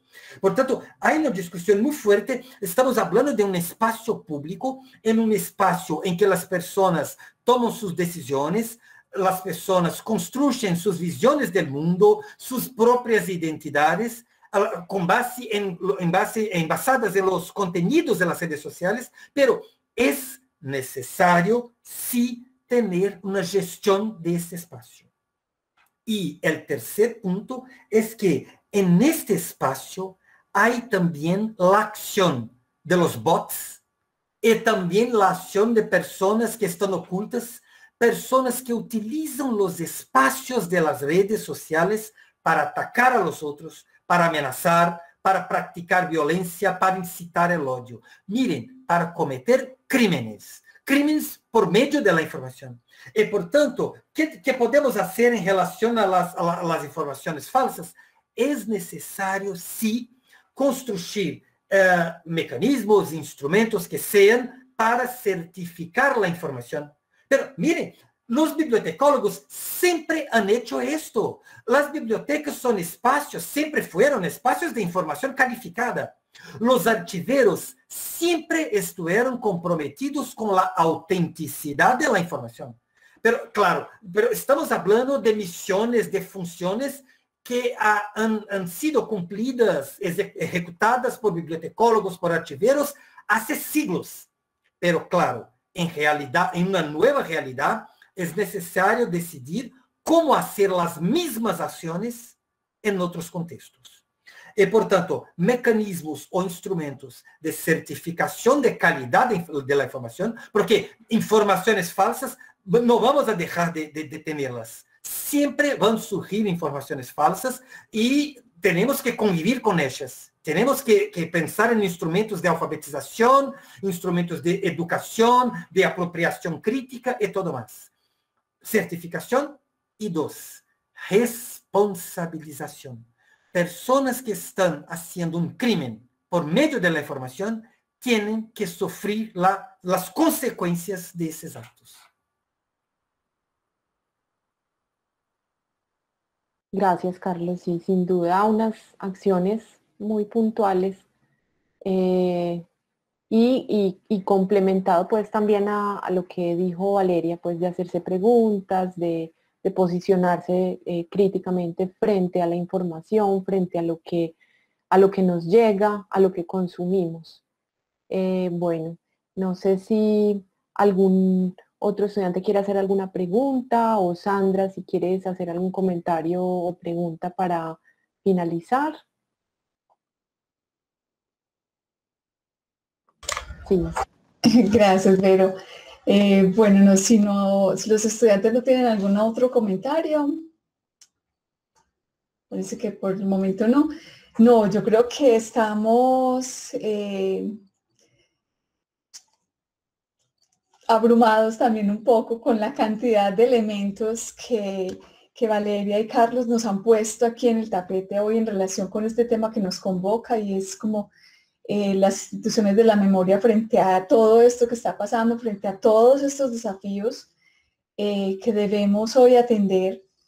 Y hay como algunos elementos, tanto de una pregunta que hizo un estudiante, creo que fue Santiago, como elementos que Carlos y Valeria trajeron aquí a colación, que yo quisiera vincular, y es esa idea del lugar de esas comunidades que están alrededor de esas instituciones de la memoria, el lugar de esas comunidades como dice Lanques, como creadoras también de conocimiento.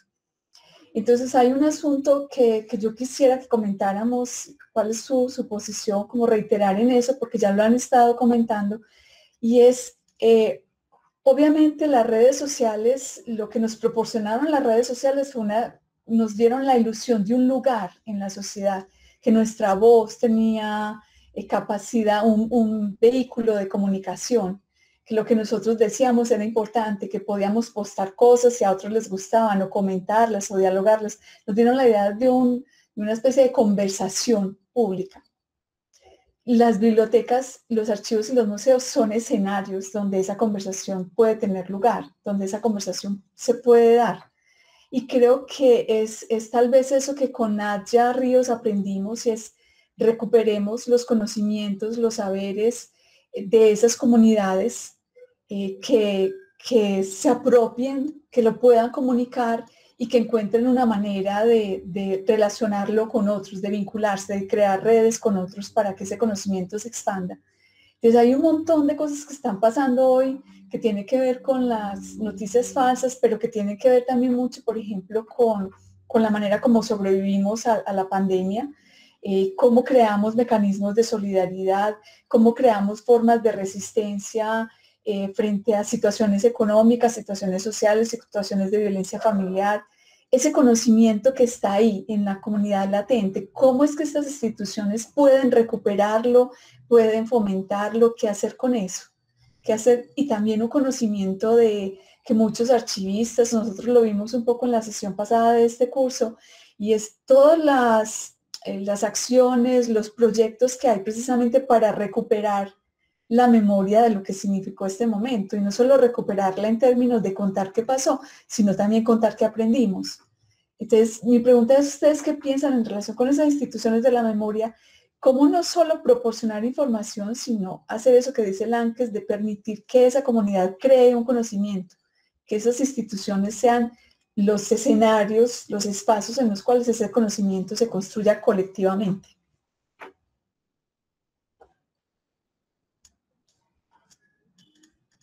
¿Qué piensan? ¿Cómo es posible hacer eso? Eso que parece tan bonito.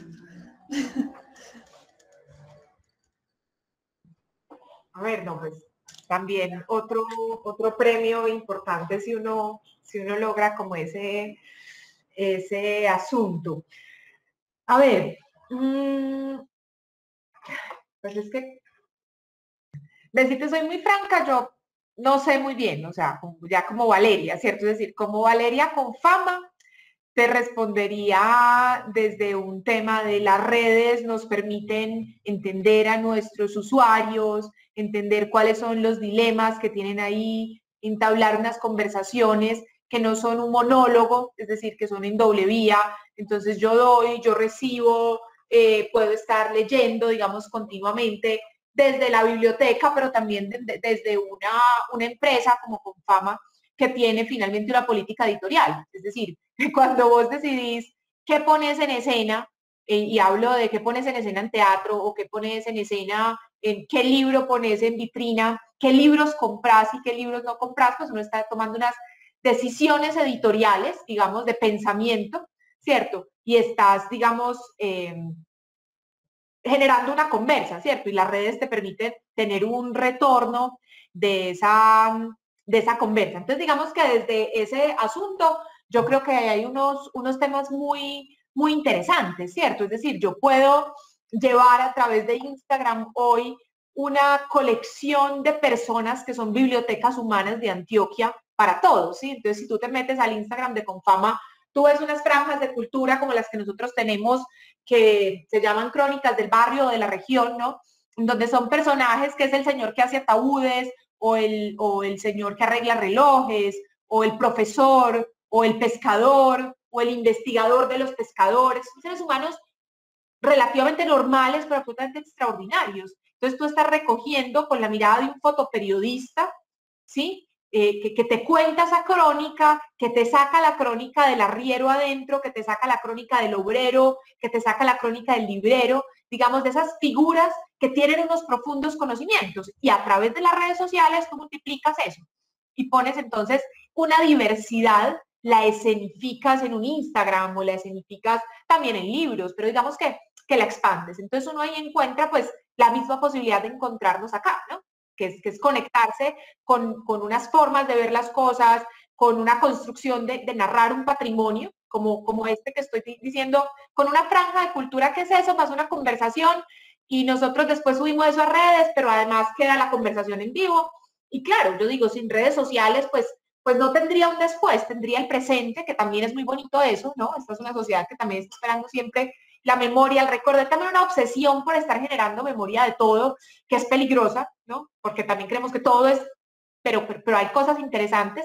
Entonces ahí, si yo te respondo como la Valeria, que coordina todo Cultura en Confama, que a la vez trabaja en proyectos de comunicación desde Confama en este momento, que a la vez cree que puede generar una incidencia en tomadores de decisión, en este caso empresarial, que son un público claro nuestro. Hombre, porque si ese señor decide en cascada, se pueden ir otros temas interesantes de valoración. Pues te digo, claro, juegan un papel definitivo y te permiten la conversación, ¿sí? Vos recibís, vos tenés.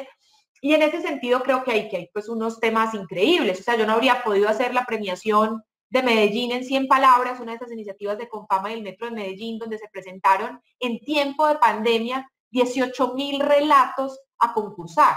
Pues eso es pucha, vos no habrías podido tener nunca eso sin las redes sociales. Y yo creo que ese documento de esos 18,000 relatos que se presentan, con los 100 que escogemos para publicar, y digamos, los ganadores en cada una de las categorías, pues es que es el estudio etnográfico más importante que pueda tener Medellín en este momento, ¿sí? Y sin las redes sociales yo nunca habría podido tener cómo vive la gente en pandemia. O sea, nos metimos sin darnos cuenta a las casas de las personas en plena pandemia. O sea, 18,000 relatos es muy importante para narrar a Medellín y el área metropolitana, porque aunque se llama Medellín en 100 palabras, se expande. Nunca habrías logrado tener esa conversa, ¿no? Entonces, digamos que es interesante, y una premiación que sale por YouTube. Entonces, yo no puedo decir, condenemos las redes sociales, ahí está. Pues, no. Pero a la hora y ahí mira que nos aparecen relatos de comunidad, relatos de ciudad, y dos ejemplos, pues, que son mi cotidianidad, digamos, extraordinaria, pero pues es esa cotidianidad.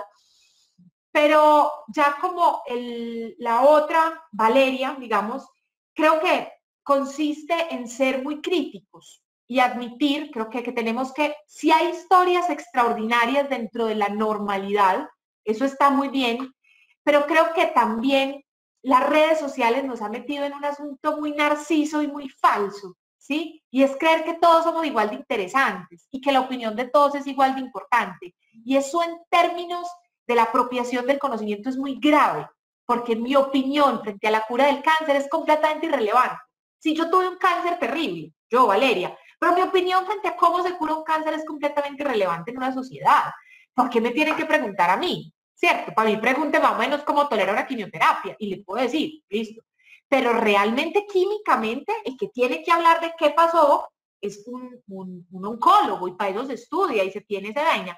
Y las redes sociales nos metieron en un espejismo, ¿sí? En una cosa muy peligrosa, y es que entonces la opinión de Valeria frente al cáncer es igual de importante del oncólogo. No, perdón, pero no, ¿cierto? O, ¿qué opinas tú, Verónica, frente a estas estructuras del puente? No, perdón, pues que Verónica no es ingeniera. Verónica frente a eso puede decir, me parece bonito, me parece feo, ¿cierto? Verónica en su labor de, digamos, de gestora cultural, puede decir, señores, yo necesito que me conecten un punto A con un punto B. Claro, necesito comunicar estas comunidades separadas por un río y que por tanto tienen estas consecuencias económicas para poder sacar la papa, ¿cierto? Entonces necesito una conexión. Vero puede decir eso en su conocimiento social, pero frente a la infraestructura del puente, frente a los cálculos de ingeniería aerónica, no tiene nada que decir.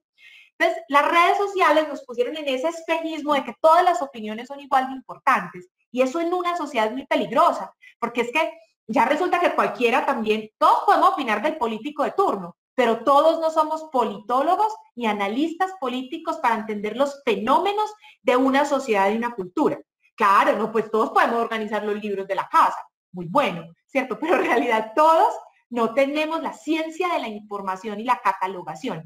Entonces creo que ese peligro es algo que a la hora de trabajar con estas comunidades, como para ir cerrando, es algo importante, y es que hay que tener voz, pero también hay que saber de qué se habla, ¿sí? Y entender que lo lindo de la democracia es que todo el mundo puede hablar, pero que eso no quiere decir que todas las opiniones sean igual de importantes. Entonces, creo que ahí nos toca con esas comunidades con las que construimos, en esas redes, cómo seguimos respetando el saber, la investigación y el conocimiento, que es el principio de un progreso mínimo, digamos, de científico por lo menos, ¿cierto?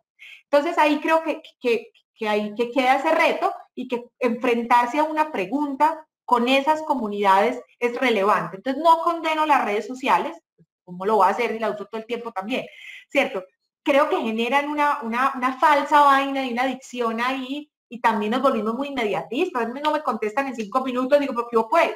Entonces, pero sí creo que en eso de entender que no la opinión de todos es igual de importante, es fundamental en ese trabajo con esas comunidades para entender lo que sí, para entender cuál es ese valor que hay ahí, en dónde está eso que sabe el personaje, cómo le da la vuelta a esa colección que va a construir, a ese universo vivo que está sucediendo. Entonces creo que por ahí, no sé si tal vez con Puntimadas puede, pero pues di como una mirada de cómo veo yo ese asunto.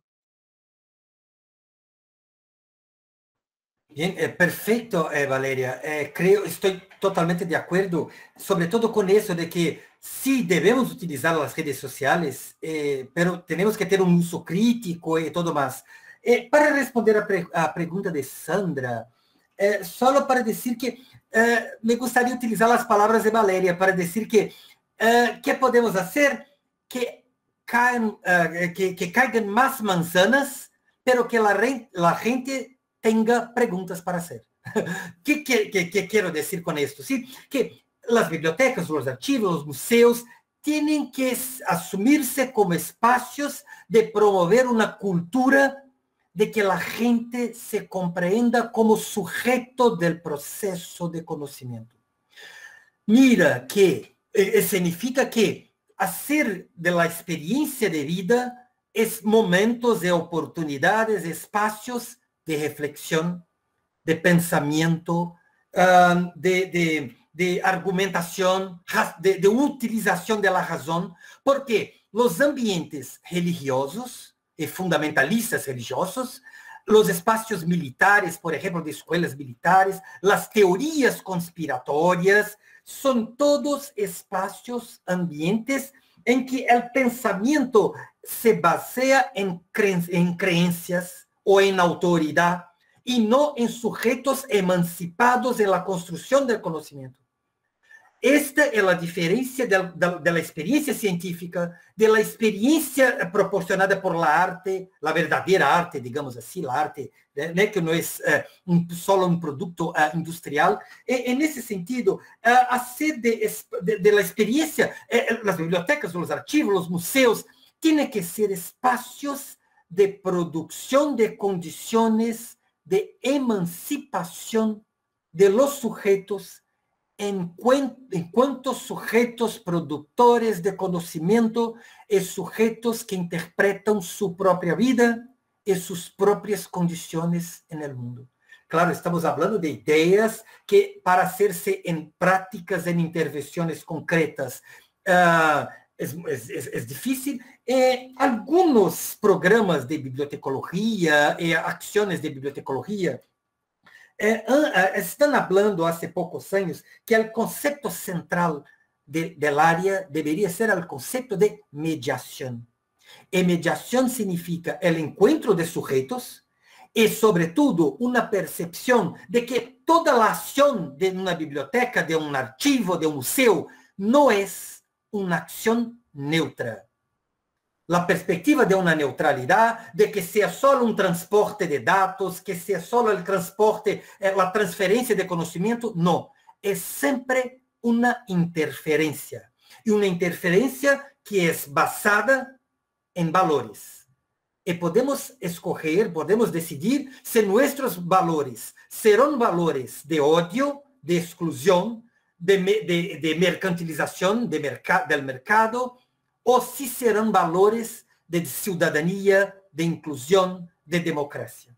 Portanto, temos que ter em conta, sim, que temos ações e intervenções em la sociedade para a promoção de determinados valores. Um pouco como está sendo IFLA e outras instituições de bibliotecologia, por exemplo, al hablar da Agenda 2030 de Organização das Nações Unidas. Creio que nesta direção, nesse sentido, podemos pensar em uma ação de bibliotecas, arquivos, museus, ao encontro de que nos falou há pouco a Sandra Patricia.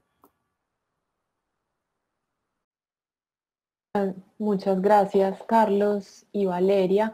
Yo creo que de hoy nos quedaron también muchas preguntas otra vez abiertas y sin duda otro gran invitado de este encuentro fue la información. La información se nos metió aquí para cuestionarnos también acerca de nuestro papel y nuestro posicionamiento frente a ella. Y yo creo que a los futuros bibliotecólogos y archivistas también les quedó esa pregunta sobre qué debemos hacer, cómo posicionarnos. Somos actores, somos activos, estamos también en esa red de información y cómo nos vamos a posicionar de ahora en adelante frente a todo lo que nos llega y frente también a lo que ponemos a mediar, ¿cierto? Que no solo entregamos, sino que lo que ponemos en esa mediación como profesionales de las instituciones de la memoria. Quisiéramos agradecerles, Sandra y yo, por aceptar esta invitación, sumamente enriquecedoras sus reflexiones desde sus experiencias. Entonces, muchas gracias por acompañarnos. Fue un espacio, de verdad, una conversación muy rica que nos deja también a nosotras y a nosotros, pues, en este espacio, en el curso, con muchas preguntas y temas por seguir abordando. Sandra, no sé si quieras hacer algún comentario final. No, también, Verónica, solo agradecerles y bueno, este tiempo, estas 2 horas con ustedes han sido maravillosas, pues de muchísimos aprendizajes y yo creo que nos deja también con caminos a seguir en este campo. Hoy hablamos mucho de bibliotecas, pero creo que la relación pues ahí es muy próxima entre bibliotecas, archivos y museos, y los desafíos que estamos enfrentando son enormes. Entonces, estas palabras de ustedes nos ampliaron aún más esos desafíos y eso es lo mejor que nos puede pasar. Muchísimas gracias por el tiempo, por el entusiasmo con el que nos hablaron y como por las ganas que le inyectan a todo esto que hacemos. Muchísimas gracias. Muchas gracias. Bueno, y a los estudiantes también muchas gracias por participar, por las preguntas. Ya tendremos mucho de qué seguir conversando en nuestra próxima sesión. Muchas gracias por la invitación, Vero, Sandra. Mucha suerte con todo. Muchísimas gracias. Ha sido un momento de muchísimo aprendizado también para mí. Muchas gracias. A ustedes, muchas gracias.